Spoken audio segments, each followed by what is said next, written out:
Assalamu alaikum, bonjour et bienvenue sur ma chaîne YouTube Saïd Dalouna. Aujourd'hui, apprendre à lire le Coran avec une méthode très facile, leçon numéro 2, c'est parti. Lors de la première leçon, nous avons vu les voyelles et 3 premières lettres. Aujourd'hui, nous allons voir 3 nouvelles lettres. Nous commencerons par la première. Et celle-là, elle aura une particularité, contrairement aux 3 premières que nous avons vues lors de la première leçon. C'est le alif. En forme isolée, il s'écrit de cette façon. En début de phrase, il s'écrira pareil. En milieu de phrase, il s'écrira de cette manière-là et en fin de phrase aussi. Alors, vous remarquerez que sa particularité est ce qu'il ne se colle pas de l'autre côté. C'est-à-dire, il se colle sur la droite, mais pas sur la gauche. Donc, en milieu et en fin de phrase, il sera pareil. Donc, si le mot continue, la prochaine lettre, je la mettrai ici, sans la coller avec le alif.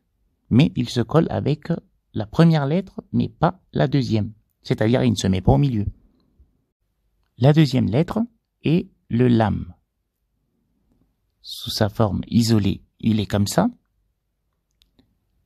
En début de phrase, il s'écrira comme ça. En milieu et en fin de phrase. Alors désolé pour l'écriture. Donc nous l'avons là en isolé, sous cette forme-là, en début, en milieu, en fin. Donc lui, il se colle bien des deux côtés. C'est-à-dire, il peut bien se mettre au milieu. Et la dernière lettre sera le ha. Alors, comme j'avais dit, je vous donne les équivalences quand c'est possible. Le ha, en début de phrase, il s'écrira de cette manière-là. En milieu, il s'écrira comme un F.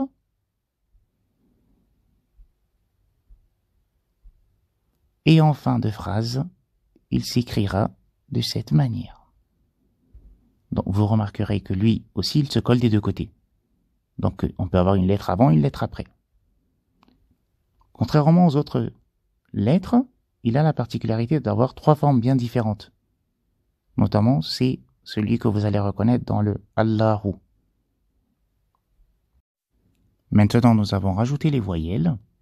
Le alif avec le A, le petit trait au-dessus, ça donne A. Le trait en dessous, le son I et OU. A, I, OU. Pour le lam, c'est-à-dire le L, le trait au-dessus, la. En dessous, li, le petit 9, lou. Le ha, c'est-à-dire le H, ha, hi, hu. Ha, hi, hu. Maintenant, il y a une particularité pour les 2 premières lettres. Le alif et le lam. Nous allons voir la particularité de ces 2 lettres de suite. On a le lam en début de phrase. Il s'écrit comme ça. Le alif, en milieu de phrase, il s'écrit comme ça. Donc, normalement, les 2 combinés, ça devrait nous donner ça. Sauf que, non. Sa particularité, quand on a le lam, on veut mettre le alif, juste après, on le rajoute soit de cette manière, soit de cette manière. Ce que vous remarquerez très souvent sur le mot halal marqué. Donc, dans le mot halal, on a le lam alif. Ça s'appelle le lam alif. C'est-à-dire l'alliance des 2. Donc, ça ne nous donnera pas ça, mais plutôt ça ou ça. Mais très souvent dans le Coran, c'est ce que vous rencontrerez, c'est cette forme-là qui est privilégiée.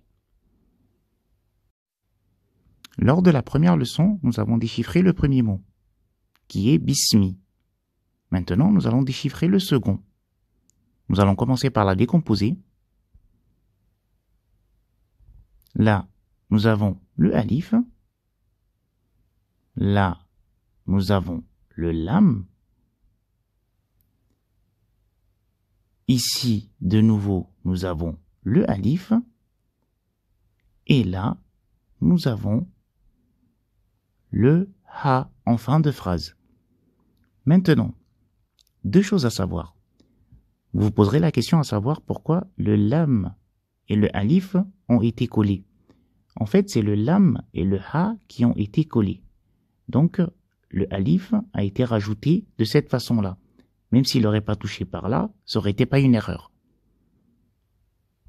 Mais très souvent, le mot Allahu ou Allahi sera écrit de cette manière.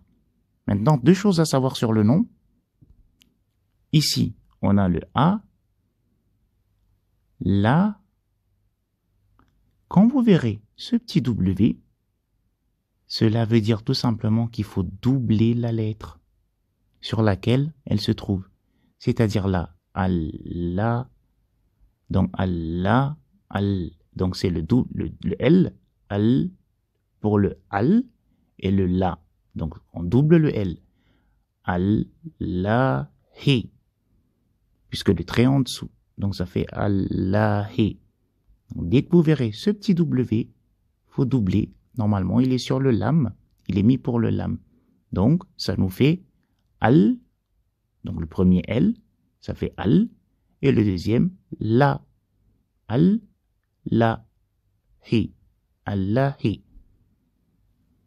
Comme je l'ai dit lors de la première leçon, maintenant, vous vous exercez avec ces trois lettres-là. Lors de la leçon numéro 3, nous allons rajouter les dernières lettres.